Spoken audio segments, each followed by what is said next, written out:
देता हूं। एक आदमी के पास में, ध्यान से सुनना क्या बात बोल रहा हूँ, बहुत इंपॉर्टेंट है, नाम नहीं ले सकता वरना बवाल हो जाएगा। एक आदमी के पास में मुसलमान आया कि यार भाईजान मुझे कुछ खैरात दे दीजिए। क्यों?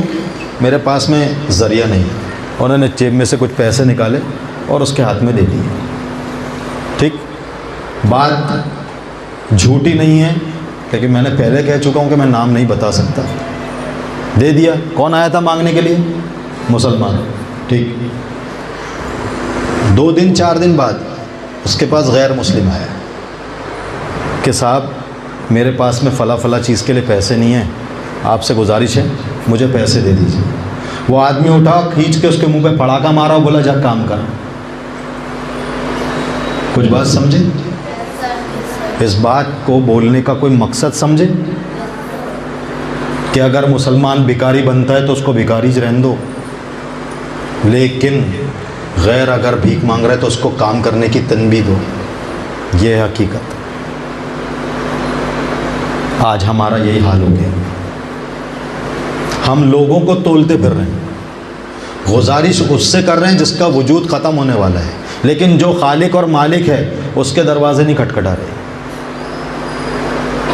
कितने ऐसे बैठे होंगे हम सबको मिलाकर, क्या हमारे पीछे कोई मसला है और हम मस्जिद की तरफ पहले भागे? है तो बहुत अच्छी बात, अल्लाह उनको बहुत अच्छा रखे।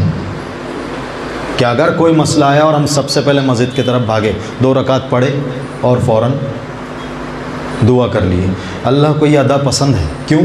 क्योंकि हमने उस काम को वजूद में लाने के लिए या उसके अंदर से मसला ख़त्म करने के लिए सबसे पहले खालिक के से इजाज़त ली है। गुजारिश करे, उसके बाद इंशाअल्लाह आज नहीं कल नहीं 2 दिन में वो काम हो जाएगा, लेकिन इसका यकीन होना। अगर यकीन नहीं है तो काम नहीं होगा। तो मैं भी अगर स्कूल जा रही हूँ या जा रहा हूँ तो मकसद लेकर जाऊँगा तो ही बन पाऊँगा, टाइम पास नहीं। अगर मैं घर से निकला, रास्ते में मेरे आंख पर छींटे आ गए तो हम क्या करेंगे? भाई मैं ड्रेस के चेंज करने घर जा रहा हूँ। दूसरा आदमी क्या सोचेगा? अरे जान दे यार आज स्कूल नहीं जाता। बोलेगा ये बात कि नहीं बोलेगा? है ना? लेकिन जिसको दुनिया में अपना वजूद बनाना है वो क्या करेगा मालूम है? वही नल के पास जाएगा, पानी उठाएगा, उसको साफ़ करेगा और स्कूल चले जाएगा। बस यही फ़र्क है हमारे में और उनमें, और कोई फ़र्क नहीं।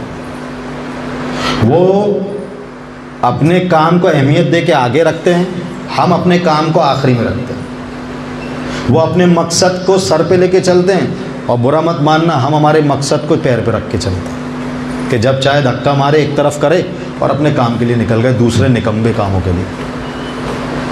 आज आप हालात देख रहे हो कि हमारे साथ क्या हो रहा है। क्यों हो रहा है? क्योंकि हमारी कोई हैसियत नहीं रही, हमारा कोई वक़ार नहीं रहा। और अगर हमारा वक़ार या वजूद इस दुनिया में अब बचाना है तो उसका सिर्फ़ और सिर्फ एक रास्ता है दुनियावी एतबार से, वो है दुनियावी तालीम। कि नहीं? आप मुझे ये बता दो, अपने आप बुरहानपुर के अंदर गवर्नमेंट सेक्टर के अंदर कितने बंदे मुसलमान हैं? पता है किसी को कुछ? क्या है पता? नहीं। हम उंगली पे गिन सकते हैं, 1 2 3 4 ऐसा गिन सकते हैं, लेकिन हम ये नहीं बोल सकते 50-60। बोल सकते हैं क्या? नहीं। क्यों? हम वहाँ तक पहुँचते ही नहीं। जब आप वहाँ पहुँचोगे नहीं तो सेलेक्ट होंगे नहीं, सेलेक्ट होंगे नहीं तो आऊँगे नहीं तो कौम की खिदमत कहाँ से करोगे? आप देखना, नहीं तो किसी भी डिपार्टमेंट के अंदर अगर गवर्नमेंट डिपार्टमेंट में मुसलमान दिख जाता है ना तो हमें एहसास होता है कि अल्लाह तेरा शुक्र, कोई तो है हमारी बात सुनने वाला। होता है एहसास कि नहीं होता? उसकी वजह कि वो हमारा है। भले किसी गैर के दिल में रहम ना आए, लेकिन उसके दिल में हमारे लिए ज़रूर रहम होगा। वो भले हमारा फ़ायदा ना कराए, लेकिन इंशाअल्लाह उससे ये उम्मीद ज़रूर है कि नुकसान नहीं होने देगा।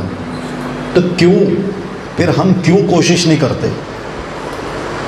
हम क्यों नहीं पढ़ते? हम हमारे माशरे को सुधारने की फ़िक्र क्यों नहीं करते? कोई भी चीज़ हमसे नहीं होती, नहीं इसलिए होती क्योंकि हमारी कोशिश कम है। अगर हमारी कोशिश मजबूत हो जाए तो दुनिया की कोई किताब नहीं हो जो मुसलमान नहीं याद कर सकता है। अल्लाह ने उसको ऐसा जहन दिया। अल्लाह का बेइंतहा एहसान है जो हमारे पास में अल्लाह ने इतना जहन दिया। क्यों?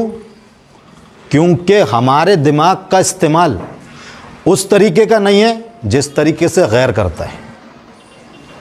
वो सब बनाने के लिए पहले प्लान करता है, हम बनाने की सोचते इतनी क्यों नहीं सोचते? क्योंकि हम सोचते कि यार होगा कि नहीं होगा। ये जो कन्फ्यूज़न है, होगा कि नहीं होगा, ये कन्फ्यूज़न नहीं होना, होगा। हम हमारे दिल को मनाए इस बात को कि हम कर सकते हैं। अगर हम ये बात खुद को नहीं समझाएंगे, मैं गारंटी देता हूँ हम कुछ नहीं बन सकते। मेरा गवर्नमेंट सिलेक्शन हुआ, मैंने कभी लाइफ में ये नहीं सोचा था कि मेरा गवर्नमेंट सिलेक्शन होगा। मैं बहुत सारी स्कूलों में पढ़ाया हूँ। मैं पहले बुरहानपुर पब्लिक स्कूल में पढ़ाया, उसके बाद सेंट थेरेसा में पढ़ाया, उसके बाद मेरा गवर्नमेंट सिलेक्शन हुआ। अब मैं गवर्नमेंट टीचर हूँ।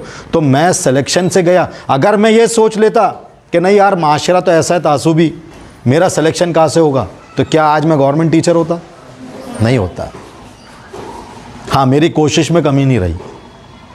मैंने 3 बार एग्ज़ाम दिया। एक बार मेरे को एग्ज़ाम के अंदर सिलेक्शन हुआ, लेकिन मेरे को बहुत दूर जाना पड़ रहा था।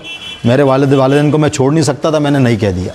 फिर उसके बाद में मैंने नेशनल लेवल की एग्ज़ाम दिया, उसके अंदर भी मेरा सिलेक्शन हुआ, लेकिन उसके अंदर मुझे पोस्टिंग मिल रही थी आसाम, मैं वहाँ पर भी नहीं गया। अब अल्लाह का शुक्र मेरा सिलेक्शन यहाँ पर लाल बाग के पास में हो गया, तो मैंने जॉइनिंग ले लिया। वरना आज से 15 साल 20 साल पहले मैं गवर्नमेंट सेक्टर में आ चुका होता, लेकिन मैं आ इसलिए नहीं पाया कुछ कंडीशंस की वजह से।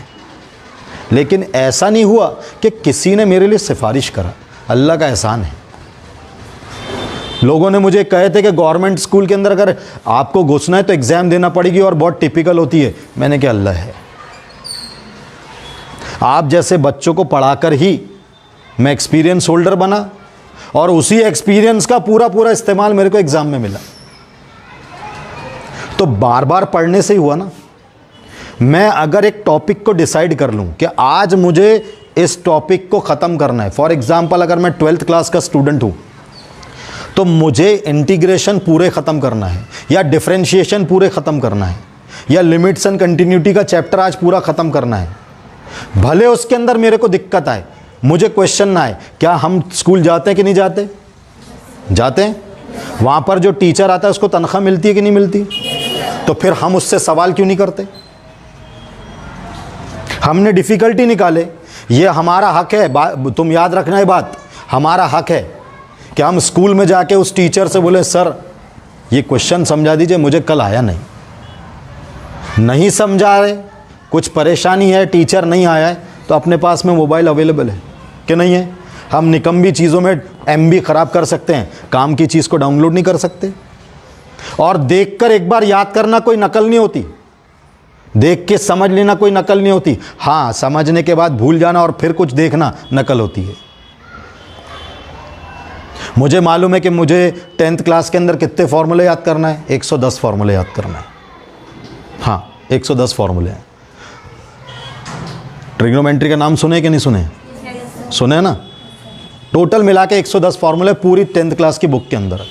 अब याद करने का तरीका बहुत आसान। चार्ट्स बनाते हैं आप लोग? चार्ट्स बनाते कि नहीं बनाते? है ना। स्केच पेन लाइए अच्छे वाला, उसके ऊपर 110 फार्मूले नहीं लिखना है, उसके ऊपर सिर्फ 50 फार्मूले लिखना है। कितने? और ऐसा लिखना है कि थोड़ा वो दूर से हमको दिख जाए। अब अगर मैं ऐसे इधर सर और इधर पैर करके सो रहा हूँ तो उस चार्ट को मुझे है ना सामने मेरी दीवार पे लगा देना है। ठीक है। बिस्मिल्लाह करके उठा जब मैं नींद में से, दुआ पढ़ा मैंने नींद में से उठने की, और मेरी नज़र सबसे पहले कहाँ चले गई? चार्ट पर। अब मैंने उसको सिर्फ एक बार देख लिया, अच्छा ये ऐसा है। कितने बार देखोगे ऐसा एक दिन के अंदर? जितने बार सोंगे। अगर सुबह उठे तो एक बार देखे, दोपहर में कैलुल्ला करने के लिए एक बार लेटे, फिर उठे फिर देखे, रास्ते भर कभी घर में घूम रहे हैं, छोटा घर है आसान है, फिर देख रहे हैं। मैं कागज़ पे लिख कर देता हूँ, तुम्हारे से लोग पूछने आएंगे कि यार वो फॉर्मूला क्या है बता, नहीं आए तो फिर बोलना मुझे।